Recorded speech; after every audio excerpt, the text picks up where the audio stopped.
All right, hi everybody, it's Adam Duff and welcome to my latest tutorial. Now I'm going to jump straight into it because we've got a lot of information to cover. However, I want to mention a few important points. The first is the fact that this is both a beginner and an advanced tutorial. So if there's information that you're familiar with, like keyboard shortcuts and brush settings, so on and so forth, feel free to skip ahead. However, I want everybody to be able to follow along. The second thing is it's essential if you're newer to digital painting that you work with a pressure sensitive pen. If you're trying to draw with a mouse, I strongly discourage you from doing that because the one of the most important features of being able to draw digitally is working on a tablet that can capture pressure sensitivity. So if you don't have one, go on eBay, pick up a cheap one for 40, 50 bucks. You don't need to go and buy a top of the line one, but it is essential that you do have one. The third thing is just to mention that my headset went halfway through the tutorial. So there's a few clips that you might find have a bit of a buzz to it because I didn't realize my mic was starting to die on me. Okay, so it's not the end of the world, but do be aware of that's where the buzz is coming from. Your speakers aren't busted. Okay, so to jump straight into it, first thing I'm going to talk about is brushes. And to a newer digital painter, you might have discovered the fantastic world of custom downloadable brushes. I discourage you from doing that because if you do so, you're going to find yourself lost in a haystack of brushes that you don't know what to do with. It's far easier and quicker and more effective to customize your own, and I'm going to be showing you later on how to do that. Okay? The only one you need to worry about is this default round brush up here, and a few simple settings that I'm going to take you through at this point at this part of the tutorial. Do be aware as well, for more beginner artists as well, that you can pause and write down some of these useful keyboard shortcuts for navigating around your screen, moving around, changing screen modes, opening and closing documents, that type of idea. Okay, but let's jump straight into brushes and brush settings because I know that this is a question that you probably have pending. I receive lots of messages based on what type of brushes I use and how I set them.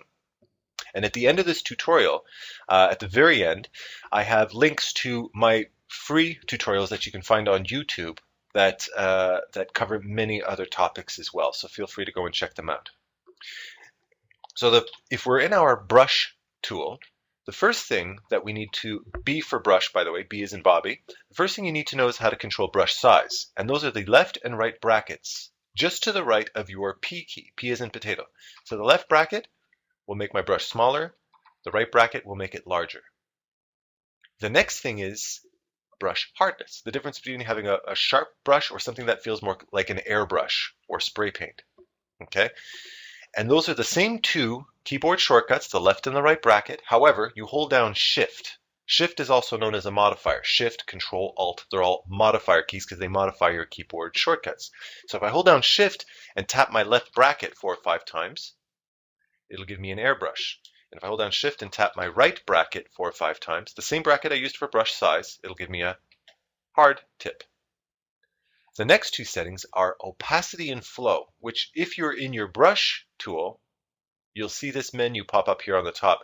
And opacity and flow can be controlled with a slider like this. Okay. Now opacity refers to how much paint is coming out of your brush every time you make a brush stroke. And right now it's set to 100%. This is 100% opacity. However, if I turn this opacity down to, let's say, 10%, only 10% of that paint is coming out. So it's very transparent paint, as if I mixed it with water or I'm painting lighter. Okay. However, you don't want to keep going into this you don't want to use a slider. You want to be able to do this by hand with a quick keyboard shortcut. And the keyboard shortcut are all of the numbered keys above your keyboard, above the letters on your keyboard, between 1 and 9, including 0. So if I hit 5, it'll give me 50% opacity. 9, 90% opacity. 1, 10% opacity. 0 is 100%. And I can flip through those very quickly and not have to worry about these sliders up here at the top. So that's opacity. Flow, on the other hand, refers to the brush tip feel, whether it feels more feathered and organic versus something that's more digital, right?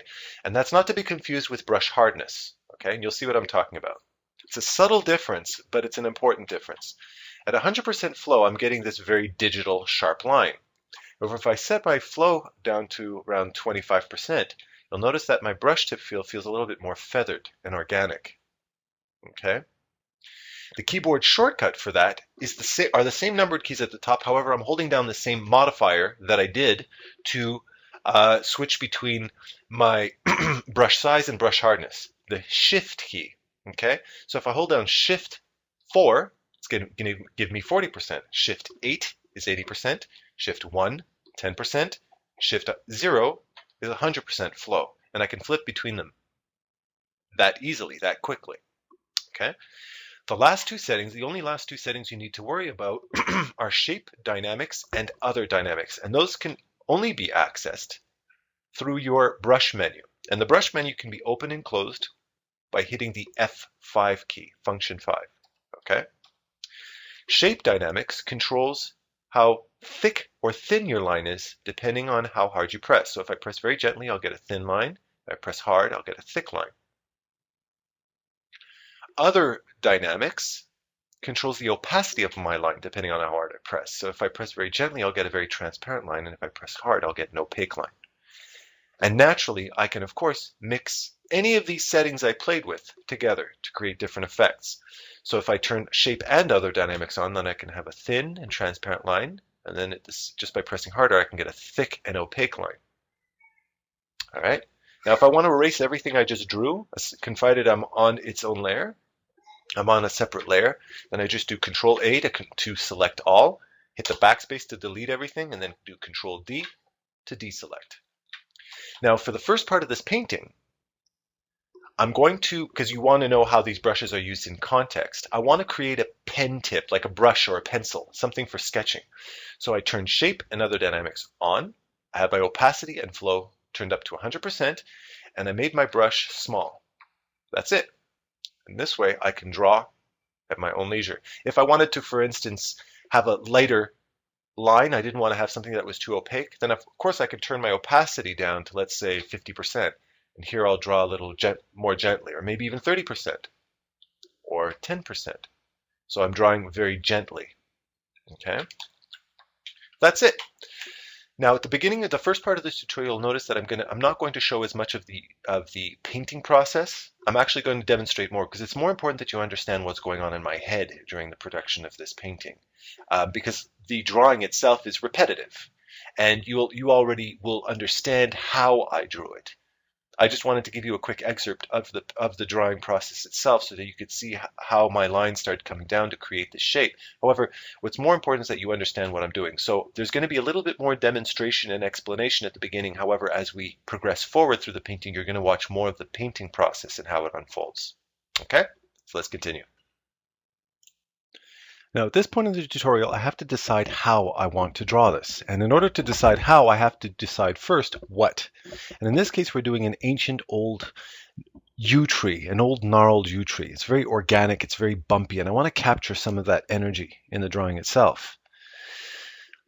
In order for you to understand my headspace and how I decided to approach this, I actually put myself in the headspace of a classical cartoon animator. Remember, that's my background, right? So I coined that idea from classical animation.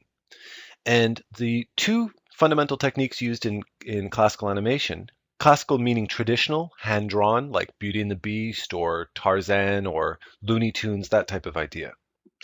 The two different techniques are straight ahead animation, where you start at one image and you draw image 1 and then 2, 3, 4, 5, 6, 7, 8, 9, 10, so on and so forth.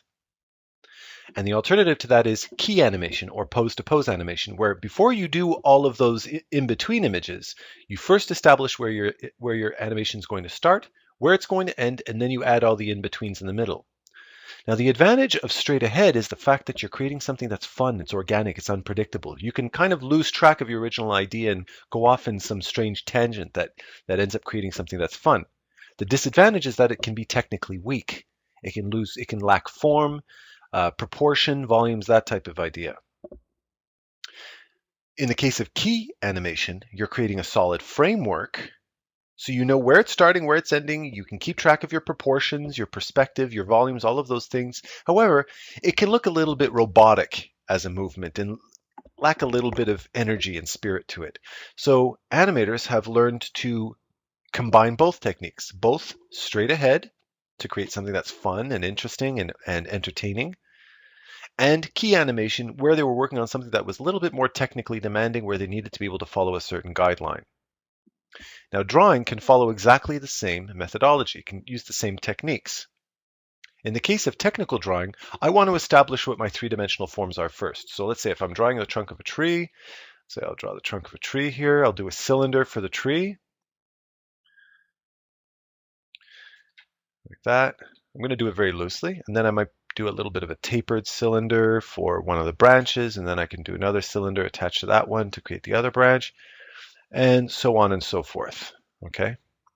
And you'll notice that I also draw through. Like we know, for instance, in the end, that we're not going to see this. We're not going to see this. We're not necessarily going to see that either. I can erase that after. But what I've done is I've created a nice, solid, three-dimensional form. And when it comes to applying lighting and shading to an object like this, it can be far more easier to read because I can understand those three-dimensional forms better. The disadvantage is the fact that I'm thinking within a box, right? So I might lose some of that nice, organic, natural feel to something, like for instance, working on an ancient yew tree, or drawing hair or fabric, something that can be loose and be a little bit more energetic. So the alternative to that would be straight ahead drawing, where essentially I put my pen down in a spot and I allow my branch to go off in some weird, bumpy, different direction. And yes, I did have coffee this morning, but not that much. This is actually deliberate. Now, in order to finish off this form, if I just keep going straight ahead and I'm not paying attention to anything in particular, I could very easily create a form that lacks geometric form. Let's say if I just came in like that and I just finished it off like that. I don't feel the three-dimensional form here. I'm losing some of that technical solidity that I had with technical drawing, right? So what I'm going to do is use this line as my guide, and I'm going to try to respect that to a certain degree. I can respect it loosely, right? I don't have to respect it perfectly, but I want to respect it well enough so that I'm starting to establish a three-dimensional form that's a little bit more believable. As it is right now, however, I still don't feel the three-dimensional form. It's still a little bit flat, right? Because I only have two lines to establish. I'm only doing the contour. I want to start understanding what's happening inside this object and how it's broken down. So depending on your comfort with volume, depending on how advanced, how much practice you've had with volume and perspective, this is something you can do in your head, or you can physically draw it. Because remember, in a painting, that line drawing is essentially going to disappear, depending on how you approach it. In my case, in this painting, my line drawing is not going to exist to the end, so I don't care if it's a little bit rough and scrappy. I know that it's not good. I know I'm going to delete it and paint over it in the end. But in the case where you actually want to incorporate line drawing into your painting, which artists do all the time, you'd want to eventually, after all this is done, come over on a new layer and paint in over it to do a nice clean line. Okay, but in this case, we're not going to worry about that. I'm just going to create let's say this is my main branch, and then I'm going to start another branch here, and I'm going to do a few little twists and turns like that with this branch, like that. And then I'm going to use that line as a guide to do this finishing line. Okay. Now this feels a lot more organic, doesn't it? This actually feels like an old gnarled tree. But we haven't quite established what our three-dimensional form is yet. So that's where you can come back into your drawing, okay? And you can physically draw in these ellipses. How this shape is going to connect. You can add a few ellipses where you feel it's needed to help establish the actual direction of these branches. That type of idea. You can physically draw them in. There's absolutely no rules against doing this as long as you understand what's going on. That's what's important, right? I'm going to make sure I establish where this branch is connecting here, and then it's going to twist around, and then it might come towards us a little bit more. And here it's going to start bending away, that type of idea. And I can do the same thing for the whole trunk here. I'm going to physically draw in all of these different ellipses. That type of idea. Now I can actually start to sense this three-dimensional form. So when I come in and I start to draw in details like some of the folds and bumps in the tree, I'm going to respect this ellipse. This line is actually respecting that ellipse. And furthermore, if I continue here and I want that branch to connect to a tree, for instance, then I'm going to have a nice ellipse here. And let's say I have the actual trunk of my tree that goes like this. then I'm going to want to respect that ellipse when I'm coming in to paint in where that actual branch is going to connect, type of idea. Okay. I've basically combined technical and straight ahead drawing techniques together to create something that was organic, yet it was at the same time geometrically sound. I can now read this and say, okay, now I know exactly how I want my lighting to fall over this object. I can see and sense these three-dimensional forms very clearly. And that's what's important, okay? So that's straight ahead and technical drawing combined. Now, if you actually compare the two, you can see that this feels more like an organic tree. This looks like it's probably made out of toilet paper rolls or something like that. This doesn't have that nice, natural, unpredictable feel. And the human eye enjoys stuff like this. When your audience are looking at your artwork, they're going to appreciate these bumps because it allows their imagination to get involved as well. They can follow it along, and people will find different areas that they enjoy more than others. You can leave a little bit more to the discretion of your audience to decide where they want to enjoy your painting rather than just saying, okay, this is where it is. It's all here. Now, at a certain point, you're also going to notice that I want to edit. I want to transform one of these branches at a certain point. I'm doing an archway and I wanted to transform it. At this particular phase of the drawing, it's very easy to do. I'm working on one layer. I'm only working with a line drawing, and I know that I can transform it. And even if it gets a little bit blurred and messed up a bit, I'm not panicking about it as long as I have a clear line guide like this. Okay. And the way I did that was to hit L as in Larry for the lasso tool. I can also access it by clicking on this button here. Okay. And you notice that I have a selection of two different lasso tools. I can have the free draw lasso tool or the polygon lasso tool. I'm going to go with the free draw one. And here I can physically select my branch. Now with a selection like this, you'll notice that it's not really hugging my drawing. So if I do a transformation, it's actually going to transform all of this space too.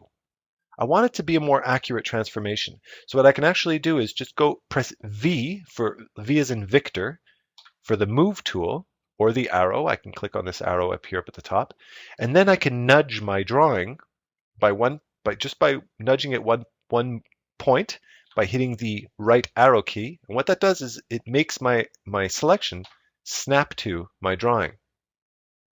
And then if I want, I can hit the left button so that I can put it back in place. By nudging it, I'm making that selection snap to my image. Now, if I do Control T, T as in Tommy, if I do Control T, now when I transform, it's actually hugging. It's actually really only going to move the pixels that are selected. However, I don't just want to do a free transform like this. Oops, my bad. I didn't flatten. If you want to merge layers down, because you notice I did these on separate layers, then I just do Control E to merge down. Now it's all on one layer. See? Now I hit V as in Victor. I nudge it to the right and then nudge it to the left. Now it's hugging my drawing. I do Control T, but I don't want to just do a free transform like this. I don't want to transform it globally. I actually want to warp this branch around in different ways. And the way you can do that is either by going to Edit, Transform, and then selecting Warp, or the shortcut for that is just to right-click directly on your transformation. And then you hit Warp. I actually have my stylus pen, my drawing pen, set to the right click on one of my buttons. I hit Warp, and now I can physically go in and transform this drawing exactly the way I want it to move, like that.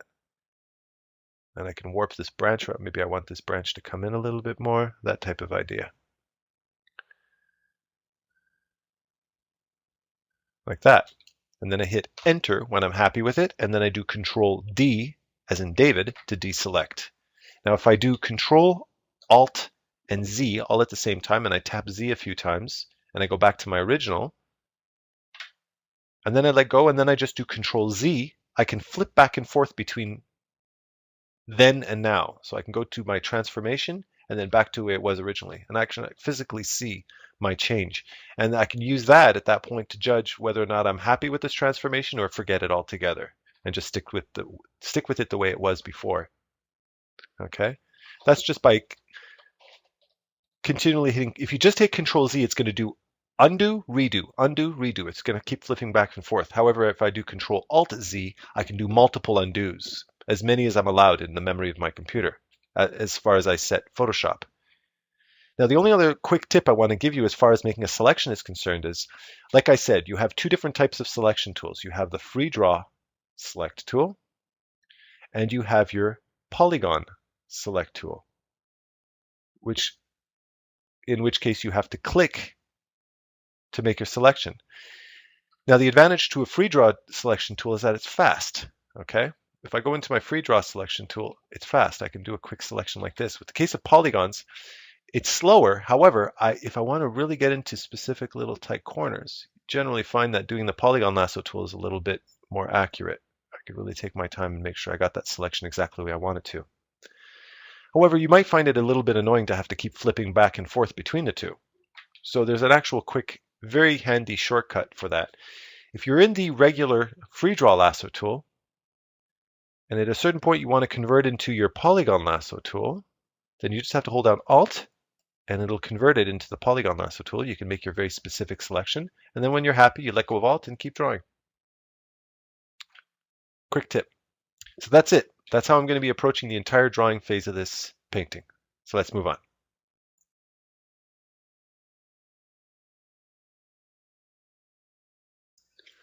Now this part is time-lapsed quite a bit. I believe it's like 500 to 600% faster than I normally draw, just because we already know where we're going, and I just want you to see how I get this sketch going. And in a moment, you're actually going to see me jump ahead to the last phase of this sketch. What's important at this point to mention is two things. The first is put a line down on a paper. A lot of people take the fixing or editing part of a drawing for granted. They think it's, I screwed up. You didn't screw up.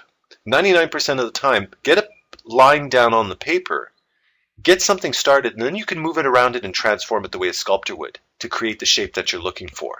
That's one of the big advantages of being able to work digitally like this, is the fact that you can edit your drawing at your leisure.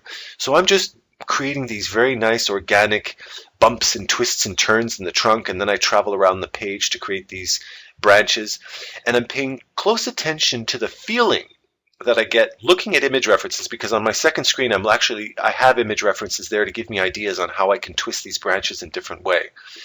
And that brings us to the second subject, which is image references.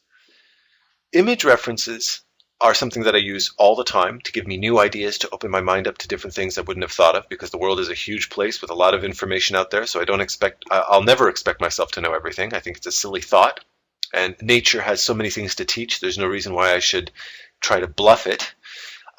But when I use image references, most of the time I use image references as a guide for my mind.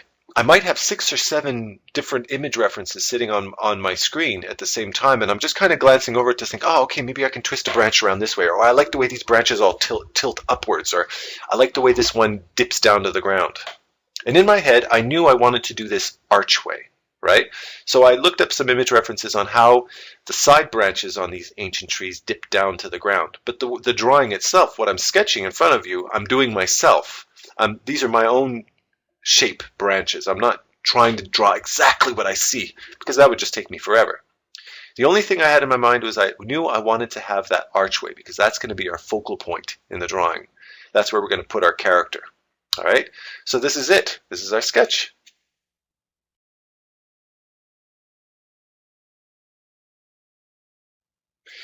Now at this phase, we're starting the blocking. Blocking basically means blocking in the basic background color and shape of the object.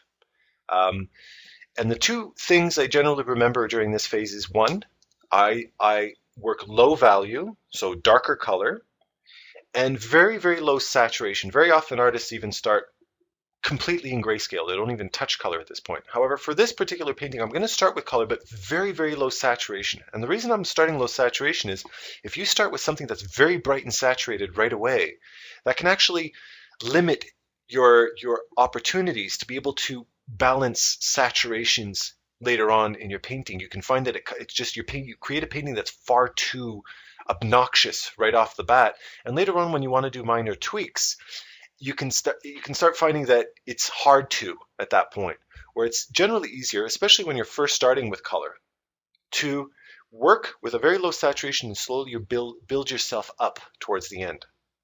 Okay. Now during this phase, like I said, we're going to be working on the blocking. So we have our line layer, and generally you set your line layer to multiply. And then under that, I'm going to create a new layer, set to normal.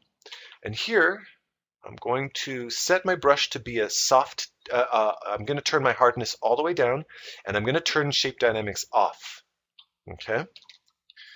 I'm going to set my opacity and flow to about 160, as you can see here. And here, I'm going to pick a color. Let's say it's about in this reddish brown. And if you notice here, this would be completely gray, desaturated. I'm just going to pull it off a little bit. So there's the slightest saturation of color in there. Very, very subtle, almost nothing. And here, I'm just going to go, and I'm just going to paint it all in real fast, just like that. Okay, but I can be a little bit tighter, like I can paint here, and if I'm doing the smaller brushes, I can just go like that, give me less to clean up after. Okay, and that's it.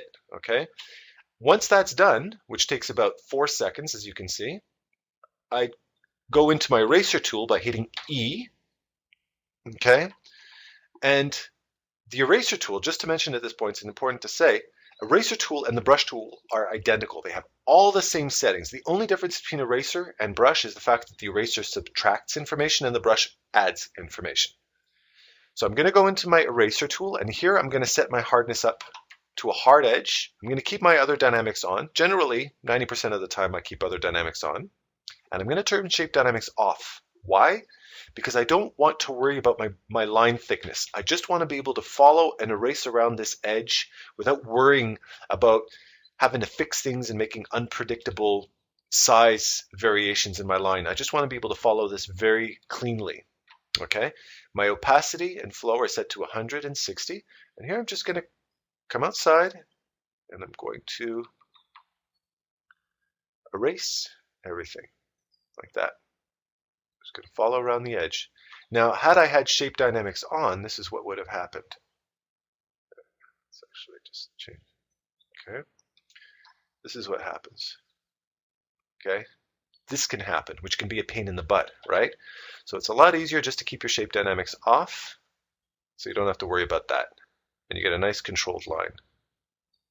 It goes all the way around. And you continue around the entire shape like this. When you get into tight little corners, like a corner here, I'll come here like this, and then I'll just shrink my brush down, and then I'll make it bigger again as I come back in the open, just to save myself from having to do this. I don't want to have to do that. I just want to have a large brush and I want to sweep over it and clean it all up in one shot. And this saves you, it's a time saver. Okay. The advantage of blocking in this way is because my alternative to that would be to take a brush, a hard-edged brush, and paint it all in. I have to do that. And I have to keep thinking about everything that's on the inside. Okay. And it's actually more time consuming to find all those little subtle bumps. Get those little nooks and crannies on the inside. And this actually costs you a little bit more time. The other advantage of doing this is I find it's a nice technique to give you a nice finish. You get a nice sharp edge like that. Get a nice sharp edge all around the contour, and at certain ends where you can let it fade off, and it's an actual technique you can use to create a nice finish to your drawing. You have a nice sharp edge, and then it has this little bit of a gradient, a little bit of a fall off. That's nice. It's a technique, it's not the technique, but it's a nice way to approach it. All right. Now, when that's all said and done, this is what we end up with. Something like this. Okay. We have our line layer. And then under that, I create my blocking layer. If we have them both together, this is what we end up having. And I did this entire tree exactly the same way I did this. Nothing more, nothing less. It's just a question of doing it until it's done. All right, so that's the blocking layer, and we're going to move straight on to lighting. Right, in this following part, I'm going to be showing you how to apply lighting and shading to your drawing. However, I'm going to show you quickly 2 different approaches to doing it. And for those of you who are newer to Photoshop, you might not be familiar with some of these different techniques. The first is to parent one layer to another, or to make a layer a child of another layer. And the second way is to create a mask. For this particular tutorial, I'm going to show you how we're going to be using the masking technique. However, I want to show you both, just in case you decide you want to work one way or another. Okay? So in order to do this, I'm going to show you how masks work first. A mask essentially is working with transparency. The Photoshop term for transparency, or any digital program, for instance, including 3D animation, is the term alpha. Alpha refers to transparency. When it comes to transparency, black, the color black, or the shade, the value black, is considered full transparency or full alpha, and white is considered zero alpha or full transparency. Okay, I'll show you exactly what I mean. I'm going to create a new layer, and on this layer, I'm going to create a mask. I'm going to connect a mask to this layer by clicking on this square button with the little white circle on it. Okay. When I click on that, you're going to notice that I've actually added a mask layer to this. Okay. Now, while this is selected, because you can select back and forth between your mask and your drawing area, if I select on my mask, and you'll notice that my foreground color is currently black, I'm going to paint a black line right across the middle. If you look very closely, you might be able to see a little black mark here as well on my mask. Now, if I click back on my drawing layer, you'll notice that my colors turn back to their actual colors, because when you're on a mask, it only reads in values of white and black and all the shades in between. Okay. When I click back on my drawing layer, it switches back to my colors. Now look what happens when I draw. That black line that I drew, is completely transparent. If I go back on my mask layer by clicking on it, and I switch to my background color, which is currently white, or my background value, sorry, because black and white aren't colors, they're values. If I hit X, X is an X-ray, I can start painting in. I can paint out my mask, basically. I can delete the mask by painting white over it. That's how I can make my mask disappear. If I flip back to X again, I start applying I start applying transparency to my mask. Now you'll notice at this point that if I actually go back on my drawing layer, I move to the Move tool, and I move the drawing around, the mask is moving with it. Okay. If I wanted to, let's say, move the drawing but keep the mask where it was, you'll notice that between my drawing and my mask, I have a little chain link here. If I click on that chain link, I'll disconnect the connection between the two. Now if I click on my drawing, I can actually move my drawing without moving the mask. So let's say I wanted the transparency to be there.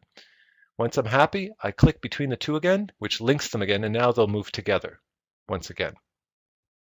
Now in the case of my drawing, how I'm going to actually use the mask tool to paint in the lighting and shading, so I'm going to create a new layer. Let's say I'm going to have my drawing that's here. I'm going to create a new layer on top of that. And then I'm going to want to mask out everything that's not this drawing. I want everything else to be masked, so that when I paint over, the only area that's going to be painted over is going to be the area within this red. So I'm going to go create a new layer, a transparent layer. There's nothing on it. And I'm going to hold down Control. And if you look at Control, when I float over my drawing area, you'll notice that I'll get a little marquee selection icon with the hand. If I let go of Control, you'll see that disappears. And if I click here, it's going to select the active area of this drawing. Okay. You will, however, notice that because this area is faded out, it's not as sharp and bright, that it didn't quite select this area. Now that might not necessarily mean that I won't be able to paint there. Let's see. Okay. On my new layer, with this selection made, I'm going to hit the mask tool. And what that does is it automatically masks out everything that's not this active area here. Okay, you'll notice even if you look closely, I have a little dot there. It's hard to see because it's small. So I'm going to click back on my drawing layer, because if I'm on my mask layer and I draw, I'm only going to be painting in mask, right? I have to go back onto my drawing layer, and here I'm going to switch to my background color, which is currently blue, by hitting X. Now if I paint, it'll only paint in the area that's active here. Everything else is masked out. Now in this particular case, you'll notice that it didn't quite paint in this area, right? Didn't quite catch the mask, faded out on this area because it wasn't as opaque as the rest of the paint.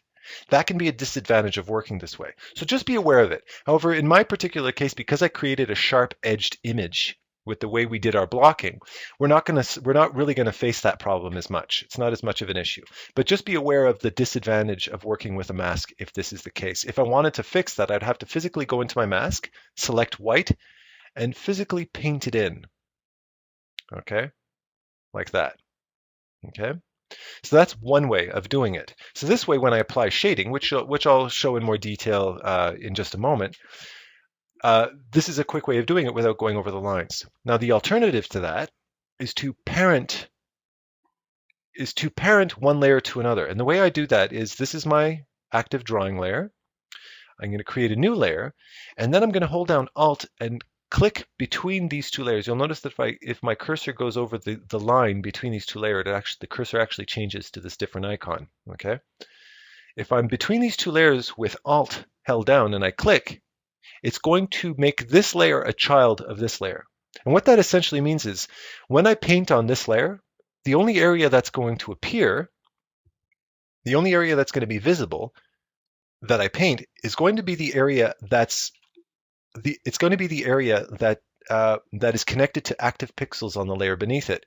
So it's only going to paint over pixels that are active on its parent layer. This is the parent layer. I can actually create several layers and connect them all. I can make all of these layers children to this. So if on this layer, let's say I paint blue, and this layer I paint green, and on this layer I'm going to paint yellow, like that. I can show and hide each one of these individual layers at my discretion. However, if I hide my parent layer, I hide everything because all of these layers are dependent on the parent. Okay? It's the same type of term you would hear in 3D animation when you're parenting one bone to another to create a skeleton. If, for instance, I'm creating an arm, then I'll start at the root bone. The parent bone might be my shoulder, and then the upper arm, forearm, and the hand, and all of the fingers all the way to the fingertip are all children of that main bone.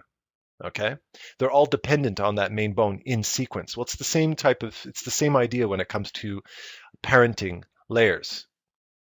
Now, the advantage of parenting one layer to another is that when I paint over it, it can accurately fill all of the pixels underneath. The disadvantage, however, when you work this way is the fact that if I want to, let's say I had this set, let Photoshop is thinking for a second here. Let's give it a second. Yeah. Let's see if it's going to crash on us. No, there we go. Okay. If, let's say this was set down to 50%. Now, right now, that blue is partially hidden. It's actually blending with the other color underneath to create this purple color, right? Now, if I wanted to select that blue because I wanted to paint other areas of this painting, well, I can't do so by just clicking on this layer, right? Because if I do, I'm going to actually select purple. That's not what I want.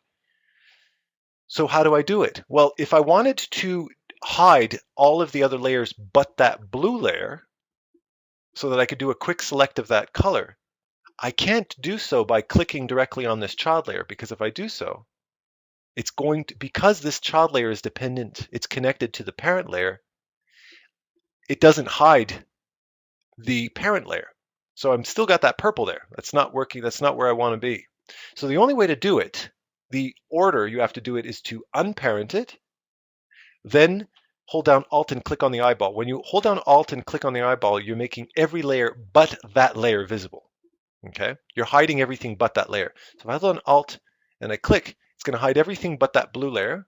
I select my blue, then I have to re-show everything by holding down Alt and clicking on the eyeball again, and then reparenting it. And that's the only order you can do it in. That's the way it works. If I have 50 layers, for instance, and I make a mistake, and I accidentally make the wrong ones appear, then I have to manually go in and make and re-show every single one of those layers, which can be a pain in the butt sometimes.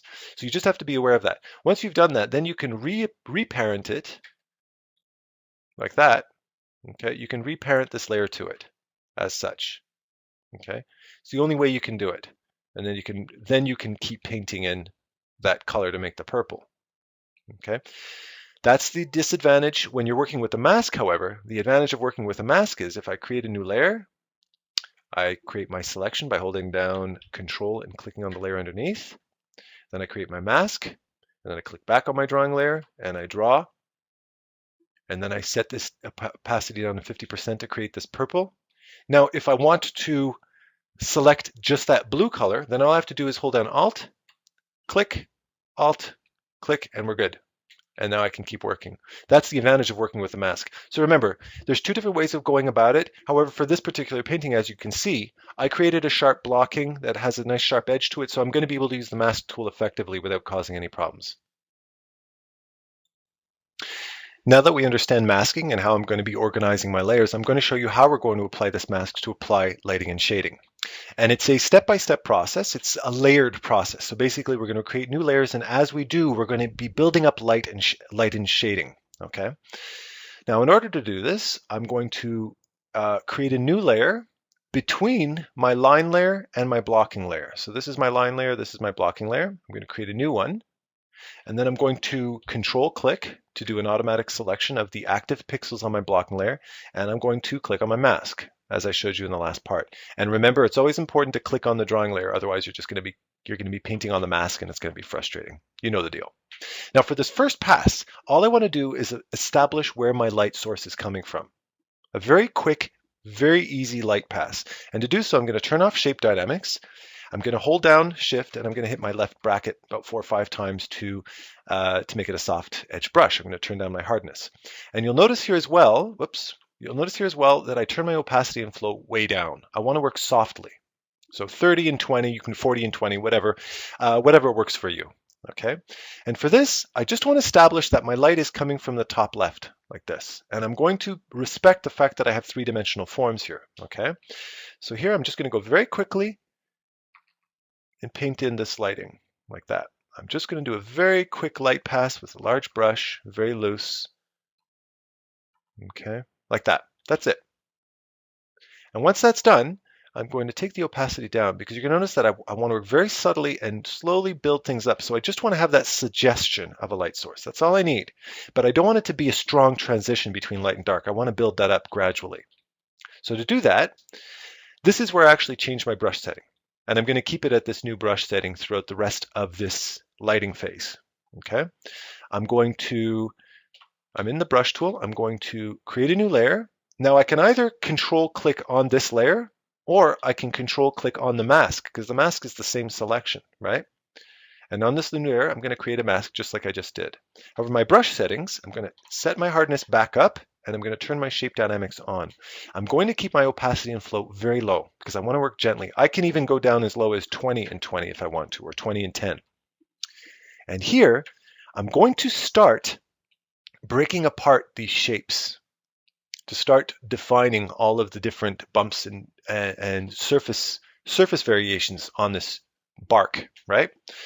You'll notice as well that I'm working with a large brush, larger than the actual surface that I'm going to be drawing on. The reason for this being is when you work softly if you're painting in using this technique, you'll find that if you work with a small brush and you want to work gently, it's going to only paint a tiny little line. I want to actually be able to make the transition between fat and thin surfaces. So as I start on my first pass, I'm going to use a large brush and I'm just going to paint in very loosely. I might even go larger than that.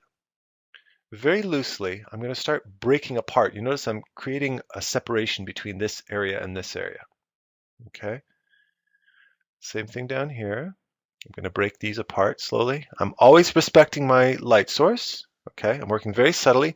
For this area where I want to capture these variations in these shapes, I'm going to have to work with a smaller brush. So I'm going to bring my brush down. I'm going to apply a bit of lighting here. Break apart some of these shapes like that. Maybe a little bit of light's going to capture off this inside here. And once that's done, like I did with the last pass, I'm going to take the opacity of this layer down. I want it to blend gently. I'm just starting to suggest it. Here, I might actually be able to take my original light pass down a little bit, just so we can see that transition a little bit more. Again, rinse and repeat. New layer, select, create a mask, click on my drawing layer, and here I'm going to break these new shapes apart even further. Okay? Now, it might be a bit sloppy because I'm doing this fast. I just want to demonstrate how this is done, right? I'm going to put a little bit more care and attention to it as I do my actual painting. And here I'm actually going to start breaking apart these shapes. Oh, I think I went a little bit too far with this one here. Let's go backtrack. I'm doing Control-Alt-Z to do multiple undos because I actually want to break it apart further. So I want to start creating some transitions. There we go.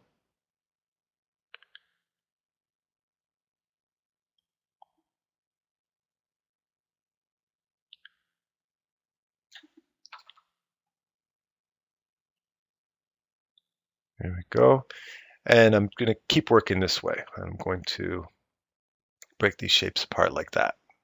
Okay. It's a bit sloppy, I notice, as you may concur.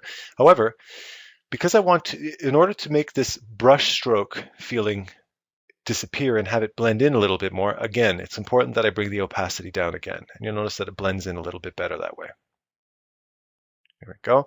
And I'm going to keep doing that for the light pass, I generally feel between 3 and 5 passes are the best, okay?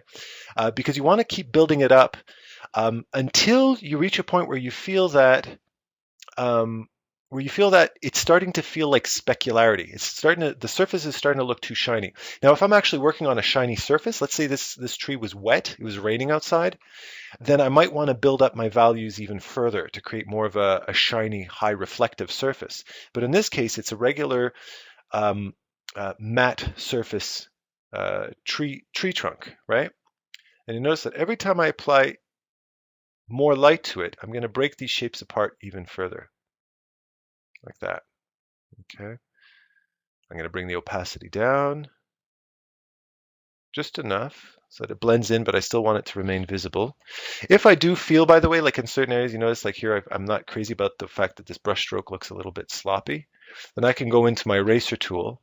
I can set the opacity and flow down low as well, like 30 and 20. I would probably make it a soft brush just so I can gently come in and clean that up a little bit. I want to hide I want it to fall off to be a little bit smoother. Okay, you can just correct it a little bit. Now I'm going to do that about 4 or 5 times for the lighting, but I'm also going to do the same thing for the shading. So I'm going to create a new layer just like I did, create a selection, mask it, click on my drawing layer.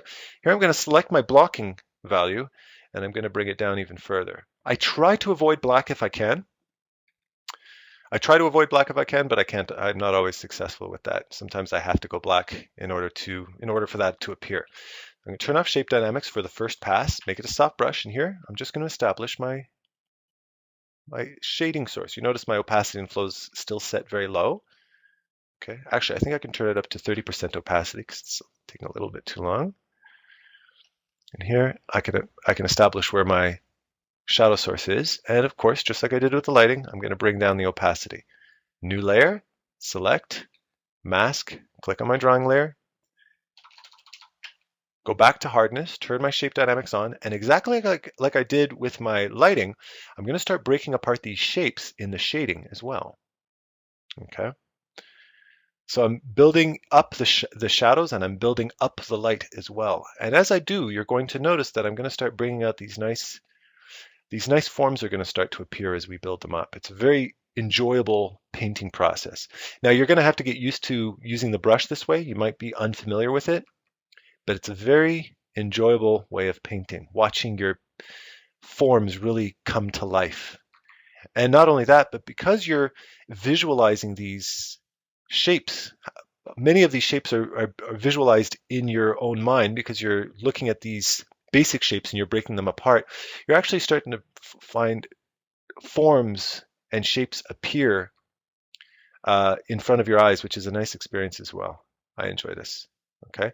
Now, lighting, I generally find 3 to 5 passes. I usually 4 to 5 passes are necessary. For shading, I only find 2 or 3 are necessary. I don't usually go much further than that. Okay, so just be aware of that. And once that's done, you'll notice that I can actually hide the layer on top, and I already have a very solid idea of these forms. I might not necessarily need my line layer, and you might also find that sometimes in order to do your lighting and shading effectively, sometimes it's necessary to hide your line layer just to make sure that you did it properly, that it looks nice. Okay, and that's it. That's how we're going to do it. Now you're going to watch it unfold in front of you. You're going to watch how we actually do it. I'm going to do it time lapsed, and I might skip ahead a little bit just because it's a long process. I have a lot of tree to paint in here like this, but you understand the process. So let's watch it unfold.